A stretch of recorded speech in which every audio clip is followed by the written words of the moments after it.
வணக்கம். இது அதிர்வின் இன்றைய பிரதான செய்திகள். முதலில் தலைப்புச் செய்திகள். இந்தியா சென்றடைந்தார் ஜனாதிபதி அனுர. பேருந்து சாரதியின் திறமையால் தவிர்க்கப்பட்ட பாரிய விபத்து. பட்டப்பகலில் அரச ஊழியரின் கழுத்தில் கத்தியை வைத்து தங்கச்சங்கிலி அபகரிப்பு. 500 ரூபாய் லஞ்சம் வாங்கிய பிறப்பு இறப்பு பதிவாளர் கைது. ரத்து செய்யப்பட்ட ஓய்வூதியம் தொடர்பில் வதந்திகள் பரப்பி வருவதாக அமைச்சர் தெரிவிப்பு. அமைச்சர்களின் படங்களை பயன்படுத்தி பிக்கு ஒருவர் மோசடி. அறையில் கைப்பற்றப்பட்ட பொருட்கள். நாடாளுமன்றம் வந்த அக்குரேகொட துப்பாக்கிச் சூடு. இராணுவ முகாம்களால் பாதாள உலகத்திற்கு வழங்கப்பட்ட ஆயுதங்கள். அமைச்சரின் தகவல். அக்குரேகொட இரட்டை படுகொலை தொடரும் கைது பட்டியல். மற்றுமொருவர் சிக்கினார்.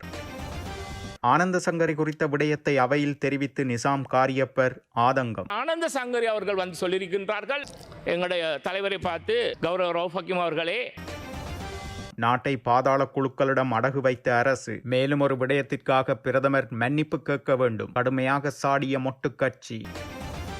1 மணிக்கு அல்லப்பட்டியில் வைத்து போலீசாரால் சுட்டுக் கொல்லப்பட்டார். 17 வயசான இந்த உங்களுடைய கட்சி முடிவுகளா அல்லது ஒரு அரசாங்க முடிவா மக்களுடையதாக இருக்க முடியும்? ஒரு கட்சி எடுக்கிற முடிவுகளை இந்திய பிரதமர் நரேந்திர மோடியின் விசேட அழைப்பிற்கிணங்க AI இம்பாக்ட் சம்மிட் 2026 மாநாட்டில் பங்கேற்பதற்காக இலங்கையிலிருந்து புறப்பட்ட ஜனாதிபதி அனுரகுமார் திசாநாயக்க நேற்று பிற்பகல் புதுடெல்லி இந்திரா காந்தி சர்வதேச விமான நிலையத்தை சென்றடைந்துள்ளார்.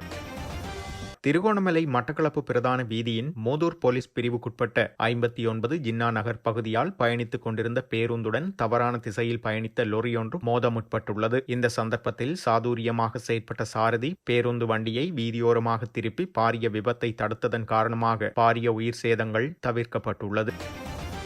பகல் உணவிற்காக தனது அலுவலகத்திலிருந்து மோட்டார் சைக்கிளில் தனது வீட்டிற்கு சென்ற பெண் அரச ஊழியரின் கழுத்தில் கத்தியை வைத்து தங்கச்சங்கிலி ஒன்றை அபகரித்து சென்ற சம்பவம் ஒன்று மன்னாரில் இடம்பெற்றுள்ளது. இது தொடர்பாக தெரிய வருகையில் உபதபால் அதிபரான அரச ஊழியர் மன்னார் உயிலங்குளம் பிரதான பகுதியில் இயங்கும் தனது அலுவலகத்திலிருந்து பகல் உணவுக்காக தனது வீட்டிற்கு மோட்டார் சைக்கிளில் சென்று கொண்டிருந்த வேளை ஒரு மோட்டார் சைக்கிளில் தங்கள் முகங்களை மறைத்துக் கொண்டு வந்த இருவர் தனது மோட்டார் சைக்கிளை நிறுத்தும்படி கட்டளையிட்டதுடன் தனது கழுத்தில் கூரான கத்தியை வைத்துக் கொண்டு தனது கழுத்தில் இருந்த தங்கச்சங்கிலியை பறித்து சென்றதாகவும் மீண்டும் வந்த வழியிலேயே அவர்கள் திரும்பிச் சென்றதாகவும் பாதிக்கப்பட்டவர் தெரிவித்துள்ளார். இது தொடர்பாக உயிலங்குளம் போலீசில் முறைப்பாடும் செய்துள்ளார். மேலும் இது குறித்து தற்பொழுது புலன் விசாரணையில் உயிலங்குளம் போலீசார் ஈடுபட்டுள்ளனர்.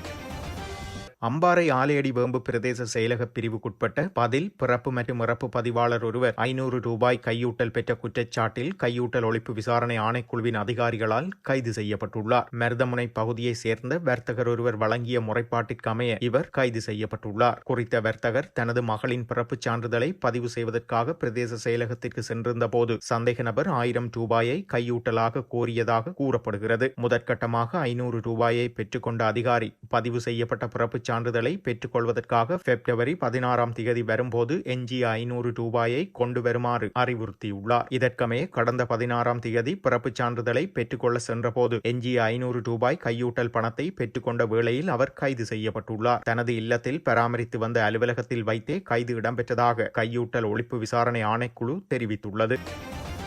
இலங்கை நாட்டை பாதாள உலக குழுக்களின் கூடாரமாக மாற்ற எவருக்கும் இடமளிக்க முடியாதென ஸ்ரீலங்கா பொதுஜன பெரமுனவின் பொதுச் செயலாளர் சட்டத்தரணி சாகர காரியவசம் தெரிவித்துள்ளார். கொழும்பில் உள்ள கட்சி தலைமையகத்தில் நடைபெற்ற ஊடகவியலாளர் சந்திப்பில் கலந்து கொண்டு கருத்து வெளியிடுகையில் இவ்வாறு குறிப்பிட்டுள்ளார். அவர் மேலும் தெரிவிக்கையில் 1971 மற்றும் 89ஆம் ஆண்டுகளில் JVP ஏற்படுத்திய கிளர்ச்சிகள் மற்றும் 30 வருட கால LTT பயங்கரவாத யுத்தத்தின் போது ஏற்படாத பாரிய அச்சம் இன்று பொதுமக்களிடையே ஏற்பட்டுள்ளது. கடந்த ஆண்டில் 111 துப்பாக்கிச் சூட்டு சம்பவங்களும் 60 மரணங்களும் பதிவாகியுள்ள நிலையில் இந்த ஆண்டின் முதல் 47 நாட்களில் மாத்திரம் 9 கொலைகளும் 9 துப்பாக்கிச் சூடுகளும் இடம்பெற்றுள்ளன. குறிப்பாக அதியுயர் பாதுகாப்பு வலயத்துக்குள் வைத்து சட்டத்தரணி ஒருவரும் அவரது மனைவியும் பட்டப்பகலில் சுட்டுக் கொல்லப்பட்டமை அரசின் இயலாமையை காட்டுகிறது. இந்த வன்முறைகளின் பின்னணியில் அரசு இருப்பதாகவே மக்கள் சந்தேகிக்கின்றனர். தேர்தல்கள் மூலம் மீண்டும் வெற்றி பெற முடியாது என்பதை உணர்ந்துள்ள தற்போதைய திசைகாட்டி அரசு பாதாள உலக குழுக்களின் உதவியுடன் அதிகாரத்தை தக்கவைக்க முயற்சிக்கிறது. அத்துடன் கடந்த கால யுத்தம் என்பது அரசியல் தேவைகளுக்காகவே நடத்தப்பட்டதென பிரதமர் ஹரணி அமரசூரிய அண்மையில் தெரிவித்த கருத்தானது பயங்கரவாதத்தால் பாதிக்கப்பட்ட மக்களுக்கும் நாட்டை பாதுகாத்த இராணுவத்தினருக்கும் இழைக்கப்பட்டுள்ள மிகப்பெரிய அவமதிப்பாகும். இதற்காக பிரதமர் பகிரங்க மன்னிப்பு கோர வேண்டும் என்றும் குறிப்பிட்டுள்ளார்.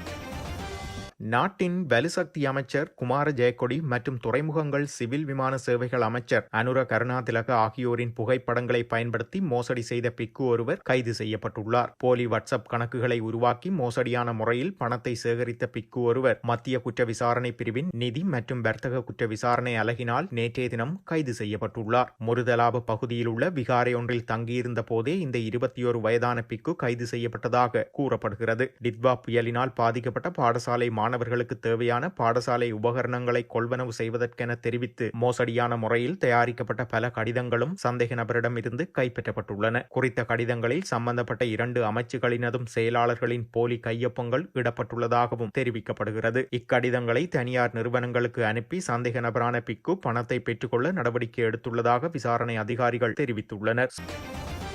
நாடாளுமன்ற உறுப்பினர்களுக்கான ஓய்வூதியத்தை ரத்து செய்யும் முன்மொழிவின் 2ஆம் வாசிப்பு 152 மேலதிக வாக்குகளால் நாடாளுமன்றத்தில் நிறைவேற்றப்பட்டுள்ளது. இந்த பிரேரணைக்கு ஆதரவாக 154 வாக்குகளும் எதிராக 2 வாக்குகளும் அளிக்கப்பட்டுள்ளன. எதிர்க்கட்சியை சேர்ந்த பெரும்பான்மை உறுப்பினர்கள் வாக்கெடுப்பில் கலந்து கொள்ளவில்லை. இலங்கையில் நேற்றைய தினம் முதல் நாடாளுமன்ற உறுப்பினர்களுக்கு வழங்கப்பட்டு வந்த ஓய்வூதியம் ரத்து செய்யப்பட்டுள்ளதாக நீதியமைச்சர் ஹர்ஷன நாணயக்கார இந்த விடயத்தை நாடாளுமன்றத்தில் அறிவித்துள்ளார். இதேவேளை இதுவரையில் ஓய்வூதியம் பெற்றுக்கொண்ட தொகைகள் மீள அறவீடு செய்யப்படும் என சிலர் வதந்திகளை பரப்பி வருவதாக அவர் குறிப்பிட்டுள்ளார். எனினும் இதுவரையில் செலுத்தப்பட்ட தொகைகள் எதுவும் மீள அறவீடு செய்யப்படாதென அமைச்சர் தெரிவித்துள்ளார். இந்த சட்டம் மூலம் நிறைவேற்றப்பட்டுள்ள நிலையில் முன்னாள் நாடாளுமன்ற உறுப்பினர்களைப் போலவே தற்பொழுது நாடாளுமன்றத்தில் அங்கம் வகிக்கும் உறுப்பினர்களுக்கும் ஓய்வூதியம் கிடையாதென அவர் சுட்டிக்காட்டியுள்ளார். கடந்த 2025ஆம் ஆண்டு ஜனவரி மாதம் முதல் ஓய்வு பெற்றுக்கொண்ட நாடாளுமன்ற உறுப்பினர்களுக்கு 3,44 லட்சம் ரூபாய் ஓய்வூதிய கொடுப்பனவே வழங்கப்பட்டுள்ளது என்றும் அவர் தெரிவித்துள்ளார்.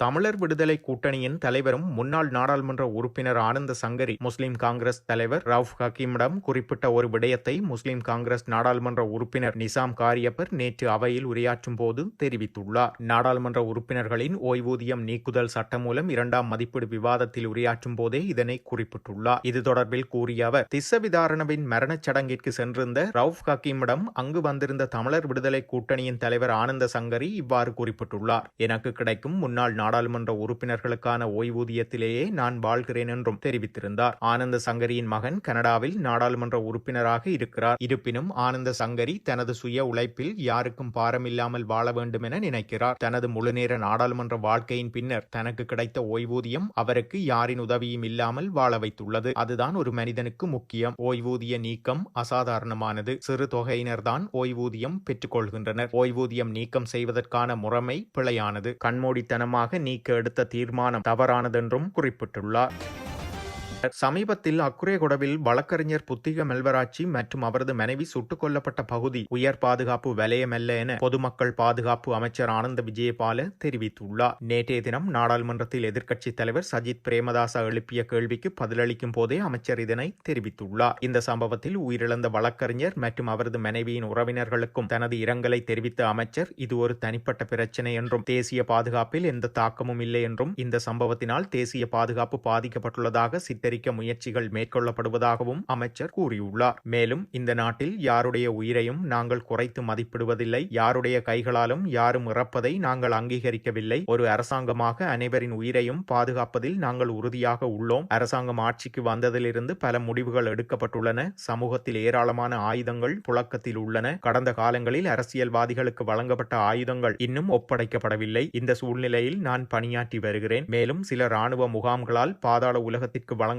ஆயுதங்கள் குறித்து விசாரணைகள் நடத்தப்படும் சூழலில் இதுபோன்ற கொலைகள் நடைபெறுகின்றன என்றும் அவர் தெரிவித்துள்ளார். இதேவேளை அக்குரேகொட பகுதியில் நடந்த இரட்டை கொலை சம்பவம் தொடர்பாக மற்றொரு நபர் கைது செய்யப்பட்டுள்ளார். 28 வயதுடைய சந்தேக நபர் ஒருவரே நேற்று பிற்பகல் கைது செய்யப்பட்டதாக கூறப்படுகிறது. இதன்போது உயிரிழந்த சட்டத்தரணி மற்றும் அவரது மனைவியை கொலை செய்ய பயன்படுத்தப்பட்ட ஆயுதங்களை கொண்டு சென்றதாக சந்தேகிக்கப்படும் இளைஞரை இவ்வாறு கைது செய்யப்பட்டுள்ளார். மேல் மாகாண தெற்கு குற்றப்புலனாய்வு பிரிவினரால் இவர் கைது செய்யப்பட்டமை குறிப்பிடத்தக்கது.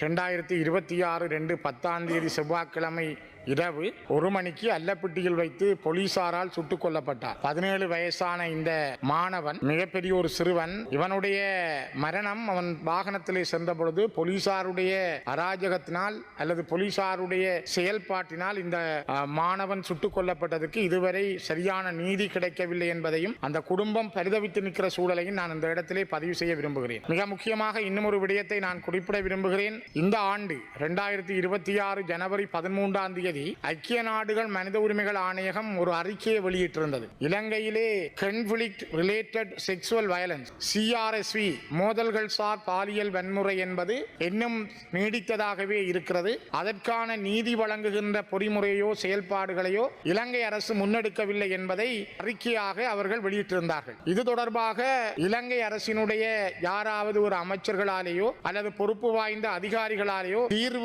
தீர்க்கமான பதில்கள் எதுவும் இலங்கையில் வழங்கப்படவில்லை என்பதும் ஒரு நம்பிக்கை ஈனத்தை தந்திருக்கிறது. குறிப்பாக நாங்கள் எல்லாவற்றையுமே இழந்து விட்டோம், நீதி பெறும் நம்பிக்கையினையும் கூட நாங்கள் இழந்து விட்டோம் என்ற அடிப்படையில் கிட்டத்தட்ட 23 பெண்களும் 4 ஆண்களும் இந்த சாட்சியங்களை வழங்கி இருக்கிறார்கள். 1983ஆம் ஆண்டிலிருந்து 2009ஆம் ஆண்டு வரை இந்த நாட்டிலே பாலியல் ரீதியான வன்முறைகள் ஊடாக இவர்கள் துன்புறுத்தப்பட்டிருக்கிறார்கள். அதற்கான தடயங்கள் ஆதாரங்கள் இருப்பதை ஐக்கிய நாடுகள் மனித உரிமைகள் ஆணையகம் தெளிவாக வெளியிட்டிருக்கிறது கடந்த ஜனவரி 13ஆம் தேதி. இது ஒரு மிக கொடூரமானது. உலகத்திலே கௌரவ தலைமை தாங்கும் உறுப்பினர் அவர்களே, பாலியல் ரீதியாக ஒருவரை வஞ்சித்தல், பாலியல் ரீதியாக அவர்களை கொடுமைப்படுத்துதல் என்பது ஒரு போர்க்களத்திலே செய்யப்படுகின்ற விடயமாக மாறி இருக்கிறது. 1983களுக்கு பின்னர் இலங்கையிலே அது கூர்மை பெற்றிருந்தது உள்நாட்டு யுத்தம். தமிழீழ விடுதலை புலிகளுக்கும் அரசாங்கத்துக்கும் இடையிலே நடந்த யுத்தத்திலே அரசாங்கத்தினுடைய அதிகாரிகளால் இவ்வாறு செய்யப்பட்டது என்பதற்கான ஆதாரங்களை ஐக்கிய நாடுகள் மனித உரிமைகள் ஆணையம் வெளியிட்டிருக்கிறது. இது மிக மிக மோசமான ஒரு விடயம்.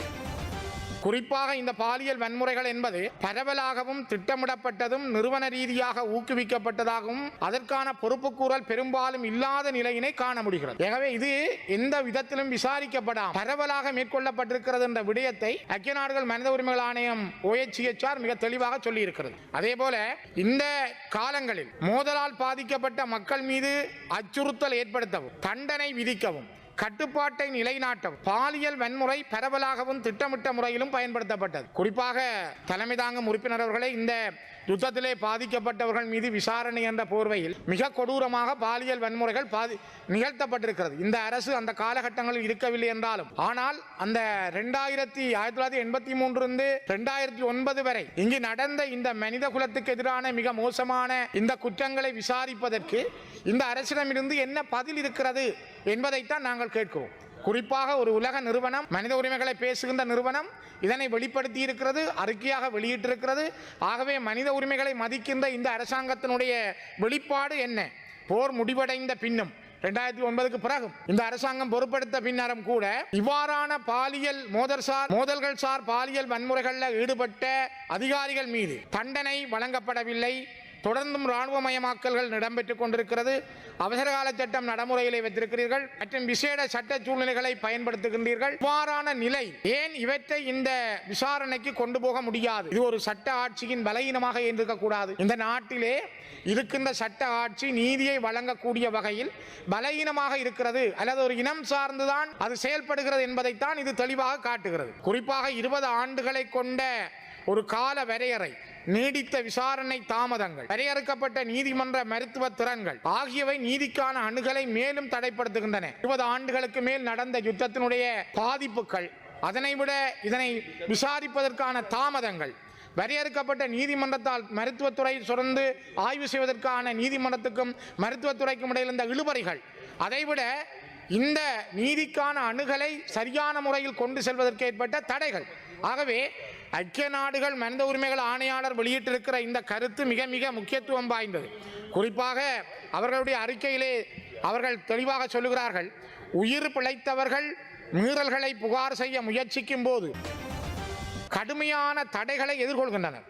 புகார்கள் பெரும்பாலும் இரகசியத்தன்மையற்ற அல்லது கடினமாக நடத்தப்படும் சூழல்களில் பெறப்படுகின்றன. மொழி தடைகள் பதிவுகளின் துல்லியத்தையும் நியாயமான விசாரணை முடிவுகளையும் பாதிக்கின்றன. மேலும் வரையறுக்கப்பட்ட நீதி மருத்துவ வளங்களினால் மருத்துவ ஆதாரங்கள் இல்லாத நிலை அவர்களது வழக்குகளை மேலும் பலவீனப்படுத்துகிறது. இச்சவால்கள் நீதித்துறை நிர்வாகத்தின் உணர்திறன் இன்மையாலும் அத்தோடு துன்புறுத்தல்களை மேற்கொண்ட அதிகாரிகளிடம் இருந்தே பழிவாங்கல் ஏற்படும் எனும் உண்மையான அச்சத்தாலும் மேலும் தீவிரமடைகின்றன. இதன் விளைவாக பல உயிர் பிழைத்தவர்கள் நீதியை தேட மிகவும் பயப்படுகின்றனர் அல்லது ஊக்கமிழக்கின்றனர். இது ஐக்கிய நாடுகள் மனித உரிமைகள் ஆணையம் சொல்லப்பட்டிருக்கிற ஒரு அறிக்கையினுடைய ஒரு வடிவம். கௌரவ உறுப்பினர் அவர்களே, இதே போல அவர்கள் இன்னொரு இடத்திலே ஐக்கிய நாடுகள் மனித உரிமை ஆணையம் குறிப்பிடுகின்றது, OHCHR மேற்கொண்ட ஆலோசனைகள் தண்டனையின்மை தவிர்க்க முடியாத ஒன்று எனும் ஆழமான நம்பிக்கை நிலவுவதை வெளிப்படுத்தின. இது பல தசாப்தங்களாக நீடித்த அமைப்பு ரீதியான செயலிழப்பும் நிறுவன மறுப்பு மூலம் உருவானதுமாகும்.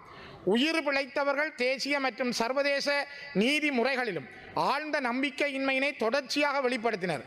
பலருக்கு நீதித்துறை என்பது நீதியை வழங்கும் பாதையாக அல்லாது மாறாக குற்றம் புரிந்தவர்களை பாதுகாக்கும் ஒரு இயந்திரமாகவே தோன்றியது.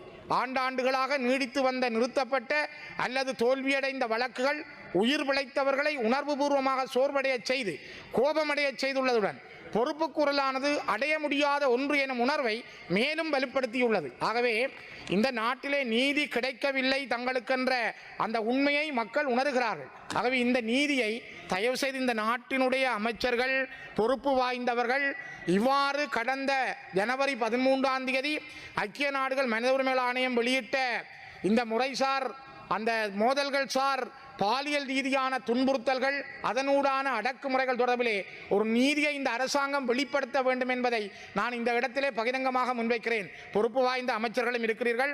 இதற்கான உங்களுடைய விடை என்ன என்பதை தமிழ் மக்கள் ஆவலோடு எதிர்பார்க்கிறார்கள். அதே போல இன்றைய தினம் கௌரவ தலைமை தாங்கும் உறுப்பினர் அவர்களே, ஒரு பாராளுமன்ற உறுப்பினர்களுக்கான ஓய்வூதியம் நிறுத்துதல் என்பது எல்லாரையும் பாதிக்கின்ற ஒரு விடயம் அல்லதான். ஆனால் பல பாராளுமன்ற உறுப்பினர்கள் இன்று உயிரோடு வாழுகின்ற சிலர் அவர்களுடைய வாழ்க்கை காலத்திலே அந்த ஓய்வூதியத்தை நம்பி வாழ்கின்ற சிலரை நான் பார்த்திருக்கிறேன்.